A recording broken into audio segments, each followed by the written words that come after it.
Ikan utama. Ikan yang paling besar sekali. Kita tengok saiz dia. Oh, panjang.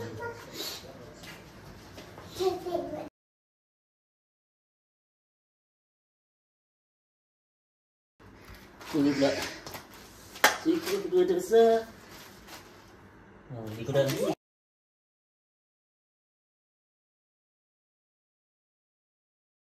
Yang ni.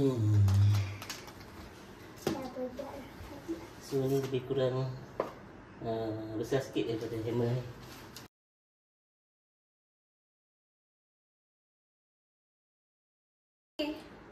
Empat.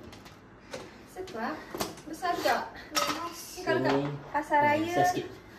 ini L atau XL.